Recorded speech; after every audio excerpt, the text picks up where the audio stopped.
मान लो अगर आपके पास कुछ ऐसा डेटा है जिसमें आपको ड्रॉप डाउन लगाना है, यानी कि बार बार आपको सिलेक्शन करने की ज़रूरत नहीं है।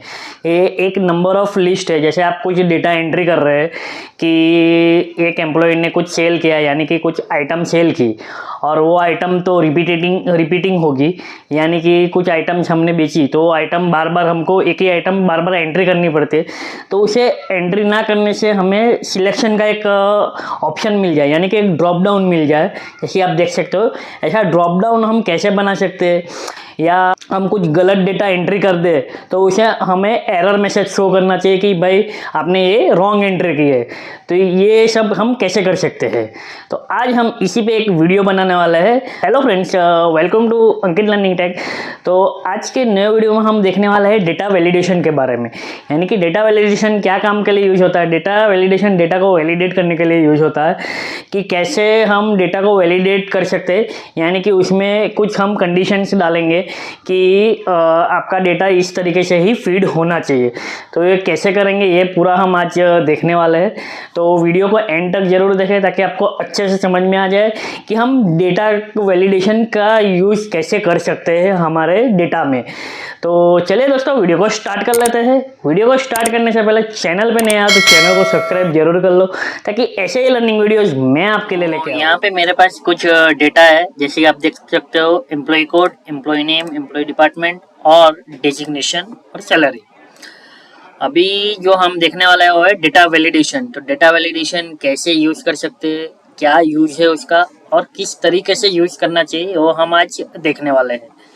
तो सबसे पहले डेटा वैलिडेशन कहाँ से लगाते हैं वो हम देख लेते हैं। डेटा वैलिडेशन जो टूल है वो कहाँ पे आता है। सबसे पहले आपको डेटा में चले जाना है। डेटा में यहाँ पे डेटा टूल्स आएगा, इसमें आपको डेटा वैलिडेशन देखने को मिल जाएगा। यहाँ पे आप ड्रॉप डाउन सिलेक्ट करो, यहाँ पे आप देख सकते हो डेटा वैलिडेशन।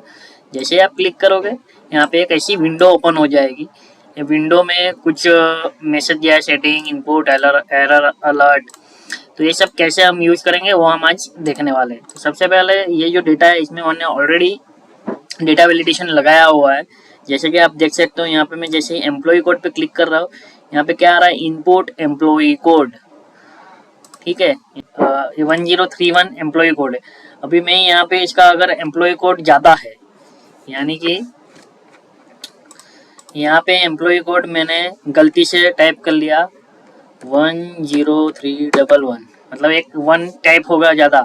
जैसे ही मैं एंटर करूँगा ये क्या बोल रहा है, value doesn't match, please input employ code in 4 digits only. तो ये एरर जो दिखा रहा है वो एरर कैसे दिखाता है ये हम आज डेटा वैलिडेशन में देखने वाले हैं। कि अगर मेरा जो सेल के अंदर वैल्यू, अगर जो लेंथ है वो 4 डिजिट से ज़्यादा जा रहा है तो वो एंट्री नहीं लेगा, या 4 डिजिट से कम जा रहा है वो भी देख लेते हैं हम। यहाँ पे 1023 टाइप हो गया। जैसे मैं एंटर करता हूँ, वैल्यू डजंट मैच, क्या बोल रहा है, value please input employ code in 4 digits only, 4 digit में ही लेना है हम सिंपली 1031 ही वो लेगा। तो ये होगा हमारा डेटा वैलिडेशन का रूल, यानी कि कैसे हम ये रूल लगा सकते हैं ये हम आज देखेंगे। और ये ड्रॉप डाउन कैसे हम बना सकते हैं ऐसे, वो हम देखने वाले हैं। यहाँ पे भी मैंने ड्रॉप डाउन बनाया हुआ है। तो ये पूरा कुछ आज वीडियो में कवर करेंगे हम। तो सबसे पहले जो जितने भी डेटा वैलिडेशन लगे हम सारे निकाल देंगे। अभी हमने पूरी शीट में से डेटा वैलिडेशन को निकाल दिया। आप देख सकते हो यहाँ पे कुछ भी ड्रॉप डाउन कोई भी चीज़ अभी नहीं आ रही है। तो सबसे पहले हम क्या करेंगे, एम्प्लॉय कोड को वैलिडेशन कैसे कर सकते हैं वो देखेंगे। तो हम क्या करेंगे, यहाँ से सिंपली सबसे पहले हम पूरा यहाँ पे निकाल देते हैं, आपको दिखाने के लिए पूरा मैं एम्प्लॉय कोड निकाल देता हूँ। यहाँ पे एम्प्लॉय कोड हम पहले में हम वैलिडेशन करेंगे, कैसे करेंगे देख लेते हैं। आप यहाँ से पूरा भी सिलेक्ट कर सकते हो, एक ही साथ पूरे में भी वैलिडेट कर सकते हो। तो यहाँ पे पूरा मैं वैलिडेट कर देता हूँ। जैसे ही यहाँ पे सिंपली आपको चले जाना है डेटा में, डेटा वैलिडेशन में, और यहाँ से डेटा वैलिडेशन पे क्लिक कर देना है। यहाँ पे एक छोटी विंडो ओपन हो जाएगी। अभी ये विंडो कैसे काम करती है वो हम देखेंगे। जैसे कि वैलिडेशन क्राइटेरिया हमको यहाँ पे चूज करना है। तो हमारा एम्प्लॉय कोड है, तो हमें जो एम्प्लॉय कोड है वो कभी कभी एम्प्लॉय कोड ऐसा भी आता है जो नंबर्स भी रहते हैं और टेक्स्ट के साथ भी नंबर रहता है। यानी कि किसी का S-101, H45 या W तो दोनों, तो हम क्या करेंगे यहाँ पे टेक्स्ट लेंथ चूज कर देंगे। टेक्स्ट लेंथ में मिनिमम टेक्स्ट कितना रहेगा, हम कितना डाल सकते हैं, जैसे मिनिमम भी 4 और मैक्सिमम भी 4, ऐसा भी कर सकते हैं। और यहाँ से ऐसा नहीं करना है तो हम क्या करेंगे, यहाँ पे बिटवीन हटा देंगे, ना इक्वल टू कर देंगे। टेक्स्ट लेंथ इक्वल टू 4 होगा तो ही यहाँ पे लेना चाहिए। तो यहाँ पे इक्वल टू 4 कर दे, यानी कि 4 डिजिट ही आपको यहाँ पे टाइप करना है तो ही वो एम्प्लॉय कोड वैलिड होगा। ठीक है, अभी ये तो हमने हो गया। जैसे हम ओके करेंगे यहाँ पे सारी जगह पे आप 1001 एंटर करूँगा। अभी यहाँ पे 101 करूँगा, एंटर करूँगा तो क्या आ रहा है, value doesn't match data validation restriction defined for this cell. अभी ये जो एरर है वो ऑटोमेटिक एरर है, यानी कि जो डेटा वैलिडेशन है वो बाय डिफॉल्ट एरर देता है, यानी कि आपका अगर क्राइटेरिया मैच नहीं हो रहा है तो अगर ये आपको नहीं लिखना है, इसके अलावा और कुछ लिखना है तो हम क्या करेंगे, सिंपली वापस से पूरा जो डेटा है हम ये पूरा डेटा को सिलेक्ट करेंगे और सिंपली वापस से डेटा वैलिडेशन में जाएंगे। अभी यहाँ पे इनपुट मैसेज है, इनपुट मैसेज में आप यहाँ पे इनपुट मैसेज कुछ आपको देना है तो लिख सकते हो यहाँ पे, जैसे कि मैं दे देता हूँ यहाँ पे इनपुट एम्प्लॉय कोड। यहाँ पे टाइटल देना है दे सकते हो, नहीं देना है नहीं दे सकते हो। ये आपका जो इनपुट एम्प्लॉय कोड है यहाँ पे शो होगा जैसे ही आप क्लिक करोगे। और यहाँ पे एरर आप मैसेज दे सकते हो, जैसे स्टॉप, वार्निंग, इंफॉर्मेशन, जो भी आप चूज करना चाहो कर सकते हो, जैसे आपका डेटा रहेगा। जैसे यहाँ पे स्टॉप कर देना है, हम क्या करेंगे, वैल्यू डजंट मैच, कुछ भी आप लिख सकते हो, मैं अपने हिसाब से यहाँ पे लिख रहा हूँ। और यहाँ पे आप डाल सकते हो, यहाँ पे डाल सकते हो please input employ code in 4 digits only. यहाँ पे मैंने ये एरर दे दिया, अभी ओके करेंगे। यहाँ पे आप देख सकते हो जैसे ओके किया, यहाँ पे इनपुट एम्प्लॉय कोड आ चुका है। अभी मैं 1 2 3 टाइप करूंगा और एंटर करूंगा तो ये क्या दे रहा है, मेरा जो मैंने मैन्युअली लिखा है वो आपको एरर दे रहा है, value doesn't match, please input employ code in 4 digits only. तो इस तरीके से हमारा पूरा डेटा वैलिडेशन होता है। अभी यहाँ पे देखो नहीं ले रहा है, हम क्या करेंगे, ये पूरी एम्प्लॉय कोड को ड्रैग कर लेंगे, ये आपका एग्जांपल के लिए। अभी जो नेक्स्ट पार्ट है हमारा एम्प्लॉय डिपार्टमेंट, तो एम्प्लॉय डिपार्टमेंट यहाँ पे रिपीट हो सकते हैं क्योंकि एक डिपार्टमेंट में तो काफ़ी लोग काम कर सकते हैं। तो यहाँ पे काफ़ी सारे एम्प्लॉय डिपार्टमेंट है। सबसे पहले हम क्या करेंगे, सारे एम्प्लॉय डिपार्टमेंट में से जो यूनिक है अलग कर देंगे, यानी कि जो एक ही बार है। तो हम यहाँ पे क्या यूज करेंगे, यूनिक फंक्शन का यूज करेंगे। सिंपली हम क्या करेंगे, यूनिक टैप करेंगे और ये पूरा डेटा को सिलेक्ट करेंगे। जैसे ही सिलेक्ट करेंगे यहाँ पे एंटर करेंगे तो यहाँ पे जितने भी डिपार्टमेंट है वो सारे यहाँ पे आ जाएंगे, यानी कि 1 मतलब जो रिपीट हो रहा है वो नहीं, और जो डुप्लीकेट से वो हटा देंगे और यहाँ पे यूनिक हमें को दे देंगे। एंटर कर दिया तो इतने सारे हमारे डिपार्टमेंट है जो यूनिक है। हम इसको कॉपी कर लेते हैं और अलग शीट में यहाँ पे ले लेते हैं। जैसे यहाँ पे मैंने एक अलग शीट में ले लिया है, ठीक है। फिर हम यहाँ से उठा लेंगे उसको, यहाँ से हटा देते हैं। सारे को हमको ड्रॉप डाउन करना है तो क्या करेंगे हम, आप यहाँ से लिख भी सकते हो, यहाँ हटाना है तो हटा भी सकते हो, ये करना है तो ये भी कर सकते हो। तो जैसे ही मैं यहाँ पे मान लो हम क्या करेंगे, ये पूरा डेटा को सिलेक्ट करेंगे, वापस से डेटा में जाएंगे, डेटा वैलिडेशन में जाएंगे, क्या करेंगे हम अभी सेटिंग्स में यहाँ पे लिस्ट सिलेक्ट करेंगे, लिस्ट। अभी लिस्ट आप मैनुअली यहाँ पे टाइप भी कर सकते हो कॉमा करके, जैसे मैंने यहाँ पे आईटी कर दिया है कॉमा प्रोडक्शन, ऐसा करके हम लिख भी सकते हैं। या आपके पास अभी लिस्ट नंबर्स ऑफ ज़्यादा है हम सिलेक्ट कर सकते हैं, तो हमने लिस्ट हमारी अलग से करके रखी है। तो हम यहाँ से पूरा डेटा को सिलेक्ट कर लेंगे और ओके कर देंगे। अभी आप देख सकते हो जैसे ही मैंने ओके किया यहाँ पे ड्रॉप डाउन आ गया है, अभी मैं ड्रॉप डाउन आ जाए क्योंकि हमने पूरे डेटा को सिलेक्ट कर दिया। अभी ड्रॉप डाउन में आप देख सकते हो यहाँ पे सारे डिपार्टमेंट आ गए हैं। जैसे मुझे अभी यहाँ पे कुछ चेंज करना है, परचेस है, यहाँ पे मैं डायरेक्ट चेंज कर सकता हूँ, बार बार मुझे टाइप करने की जरूरत ही नहीं है। तो इस तरीके से हम ये पूरा जो एम्प्लॉय है वो ड्रॉप डाउन कर सकते हैं। इसी तरह इसमें भी हम ड्रॉप डाउन लगा सकते हैं। सिंपली इसको भी हम क्या करेंगे, सिलेक्ट करेंगे, इक्वल टू, इसको भी यूनिक फंक्शन दे देंगे, यूनिक, और इसमें से भी जो यूनिक डेजिग्नेशन होंगे वो सारे यहाँ पे आ जाएंगे। यहाँ पे आप देख सकते हो। इसको भी मैं अलग शीट में ले लेता हूँ, फिर ये लिस्ट को वापस हम ले लेंगे। डेटा वैलिडेशन यहाँ से हटाएंगे, फिर से हम पूरा डेटा को सिलेक्ट करेंगे, अगेन डेटा में जाएंगे, डेटा वैलिडेशन में जाएंगे, यहाँ से लिस्ट सिलेक्ट करना है आपको, और सोर्स में क्या आएगा, अभी हमारा ये जो लिस्ट था वो आएगा, ओके कर देंगे। आप देख सकते हो यहाँ पे ड्रॉप डाउन आ चुका है। तो इस तरीके से हम डेटा वैलिडेशन को कर सकते हैं। यहाँ पे एम्प्लॉय कोड का देख लिया कि कैसे हम 4 डिजिट डाल सकते हैं, और यहाँ पे जो मैसेज आ रहा है वो कैसे हम इनपुट कर सकते हैं। दूसरा हमने देखा कि ड्रॉप डाउन कैसे बना सकते हैं। अभी नेक्स्ट हम देखेंगे कि सपोज मुझे यहाँ पे डेट चाहिए, यहाँ पे मैं डेट लिख देता हूँ। डेट ऐसी चाहिए कि ये मंथ की, एक ही मंथ की डेट वो यहाँ पे आ जाए।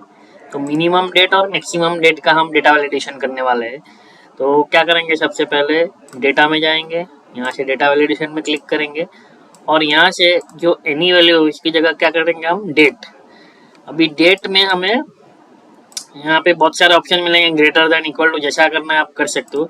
मुझे चाहिए कि बिटवीन, यानी कि मैं अप्रैल मंथ का डेट डाल देता हूँ, -04-2025 से लेके 30-04-2025। तो ये डेट के बीच में ही हमारी डेट रेंज आनी चाहिए। अगर इससे अलग मैंने डेट यहाँ पे एंटर की तो वो मैसेज देना चाहिए। तो मैसेज भी आपको बताया कि कैसे आपको यहाँ पे इनपुट कर सकते हैं, कि हम यहाँ पे मैसेज भी डाल देते हैं। यहाँ पे हम एक मैसेज डालेंगे, क्या डालेंगे कि please input date, input data in date format, correct. ये हो गया हमारा। अभी एक एरर मैसेज देंगे, एरर में क्या आएगा, रॉन्ग डेट हम यहाँ पे कर देते, और यहाँ पे एरर मैसेज देंगे, डाल सकते हैं हम, प्लीज इनपुट करेक्ट डेट,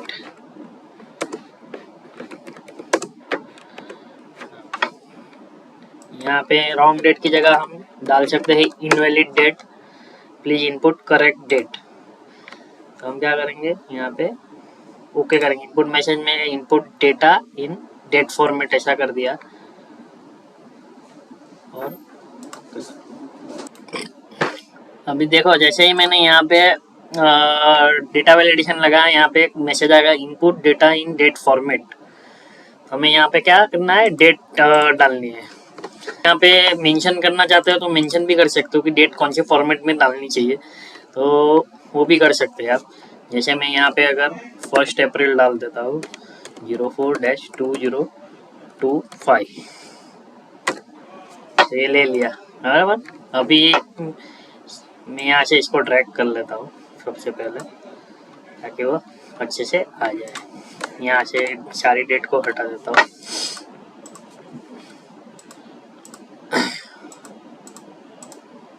अभी हमने जो डेटा वैलिडेशन किया है उसमें क्या लिखा है हमने कि भाई स्टार्ट डेट ये है, एंड डेट ये है, और सबमी में हमने अप्लाई भी कर देते हैं। अभी यहाँ पे मेरा डेटा, यहाँ पे आप डेट फॉर्मेट नीचे भी डाल सकते हो, यानी कि कौन से फॉर्मेट में आपको डेट चाहिए। जैसे आपको यहाँ पे लिखना है input data in date format, लेकिन फॉर्मेट क्या है वो नहीं पता है, तो यहाँ पे आप उसको भी एडिट कर सकते हो। सिंपली पूरा डेटा को सिलेक्ट कर लीजिए, क्योंकि अभी हमारा पूरा डेटा में हमारा फॉर्मूला लग चुका है, यानी कि डेटा वैलिडेशन। तो पूरा डेटा को सिलेक्ट करेंगे, इनपुट मैसेज में जाएंगे और यहाँ पे क्या करेंगे, input date data in date format में क्या सिलेक्ट करेंगे हम कि पहले आएगा हमारा डेट, फिर आएगा हमारा मंथ, फिर आएगा हमारा ईयर। तो इस तरीके से हम डाल देंगे ताकि यूजर को पता चले कि ये फॉर्मेट में हमें डेटा और फीड करना है। और एरर अलर्ट में क्या डाला है हमने, invalid date please input correct date. तो करेक्ट डेट में मीन्स कौन सी डेट डालनी चाहिए, उनको कैसे पता चला कि यही मंथ का। तो please input month of April 25 date only. Okay कर दिया। अभी हम क्या करेंगे यहाँ से, मान लो कि यहाँ पे हमने दूसरी डेट दे दी 02/04 डैश, हमारा 25 की जगह 26 हो गया, मीन्स 2025 की जगह 2026 हो गया। मैं एंटर करूँगा, वैसे ही मुझे क्या देना है, please input month of April 25 date only, बराबर ना। अभी मैं यहाँ पे 01-03 कर देता हूँ 2025। क्या दे रहा है, please input month of April 25 date only, invalid date. तो ये तरीके से एरर दिखाता है हमको कि हमें कौन सा डेटा फीड करना चाहिए। अभी जैसे ही हमने ये डाला था input data in date format DDMMYY, हमने इसको शो कर दिया कि ये फॉर्मेट में आपको डेट फीड करनी है। तो इस तरीके से हम पूरा डेटा को कर सकते हैं। यहाँ पे डेटा वैलिडेशन में आप आपका जो भी आप एरर शो करना चाहते हो वो कर सकते हो। यहाँ से इंफॉर्मेशन देना चाहते हो तो इंफॉर्मेशन भी दे सकते हो, यहाँ पे इंफॉर्मेशन पे भी क्लिक कर सकते हो। यहाँ पे वार्निंग देना चाहो तो वार्निंग, इनपुट मैसेज आप कुछ भी दे सकते हो। इस तरह से डेटा वैलिडेशन वर्क करता है।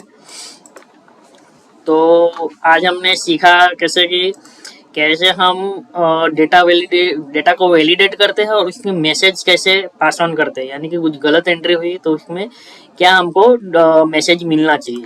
जिसमें हमने आज सीखा कैसे हम नंबर जो टेक्स्ट लेंथ है उसको रिस्ट्रिक्ट कर सकते हैं जितना हमें चाहिए, फिर ड्रॉप डाउन कैसे बना सकते हैं, फिर डेट फॉर्मेट हम चेंज कर सकते हैं, यानी कि डेट को भी हम रेंज दे सकते हैं, ये रेंज के अंदर ही डेट रहनी चाहिए तो ही वो वैलिड डेटा है, अदरवाइज वो इनवैलिड डेटा के एरर शो करना चाहिए। ओके, तो ये हो गया हमारा आज का डेटा वैलिडेशन का वीडियो।